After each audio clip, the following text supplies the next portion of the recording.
కనిపిస్తున్న ఈ కొవ్వొత్తే నీ జీవితం. పిన్నులు నీ జీవితంలో ఉన్న కష్టాలు. ఎన్ని పిన్నులు కూర్చోబడి ఉన్నా ఈ కొవ్వొత్తి వెలగడం ఆగలేదు. అలాగే నీ జీవితంలో ఉన్న కష్టాలు నీకు అడ్డంకులు కాదు, అవే నీ శక్తిని నిరూపించే పరీక్షలు. ఈ కొవ్వొత్తికి పిన్నులు ఎక్కువైనా దాని వెలుగు తగ్గదు. అలాగే నీ జీవితంలో బాధలు పెరిగినా కానీ గెలుపు తగ్గకూడదు, ఆగకూడదు. కొవ్వొత్తి కుచ్చుకున్నటువంటి పిన్నులు ఊడిపోవాలంటే అది వెలుగుతూ కరుగుతూ ఉండాలి. అలాగే నీ జీవితంలో ఉన్న కష్టాలు దూరం అవ్వాలంటే నువ్వు ముందడుగు వేస్తూ సమయం గడుస్తున్న కొద్దీ ఉన్న కష్టాలు, ఇబ్బందులు దూరం అవుతూ ఉంటాయి.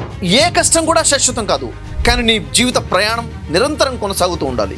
ఈ కొవ్వొత్తిని వెలిగించకపోతే దాని పిన్నులు ఎప్పటికీ దూరం కావు. నువ్వు ఎదగకపోతే నీ కష్టాలు ఎప్పటికీ దూరం కావు, ఇంకా పెరుగుతూనే ఉంటాయి.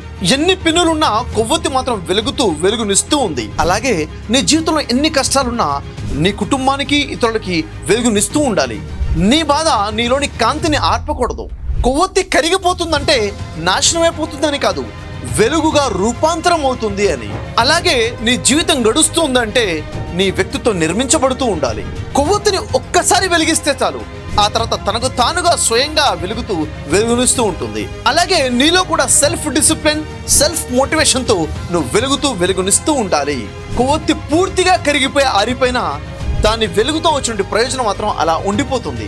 అలాగే నీ జీవన విధానం నీ తర్వాత అనేక జీవితాలకి వెలుగునిచ్చే విధంగా అలా ఉండిపోయేలా ఉండాలి. జీవితంలో ఎన్ని కష్టాలు ఉన్నా కానీ ఆగకుండా వెలుగుతూ ముందుకెళ్ళి సక్సెస్ అవ్వాలంటే అది కేవలం డివైన్ మైండ్ సెట్ వల్లనే సాధ్యమవుతుంది. మన ధార్మిక గ్రంథాలైన భగవద్గీత, బైబిల్, ఖురాన్, వేద శాస్త్రాలు బోధించేటువంటి డివైన్ మైండ్ సెట్ని తెలుసుకుంటే జీవితంలో ఏ కష్టంలో అయినా కానీ ఆగకుండా ఎలా ముందుకెళ్ళాలో, జీవిత పరమార్థం ఏంటో, సక్సెస్కి ఈజీ మార్గాలేంటో, లైఫ్లో బ్లెస్సింగ్స్ ఎలా పొందాలో, జీవితంలో ఉన్న కష్టాలను ఎలా దూరం చేసుకోవాలో, బ్లాకేజెస్ని ఎలా క్లియర్ చేసుకోవాలో మన ధర్మశాస్త్రాలు బోధిస్తున్నాయి. ఇంకెందుకు ఆలస్యం, డివైన్ మైండ్ సెట్ని తెలుసుకోండి, జీవితాన్ని సక్సెస్ఫుల్గా ముందుకు తీసుకెళ్ళండి.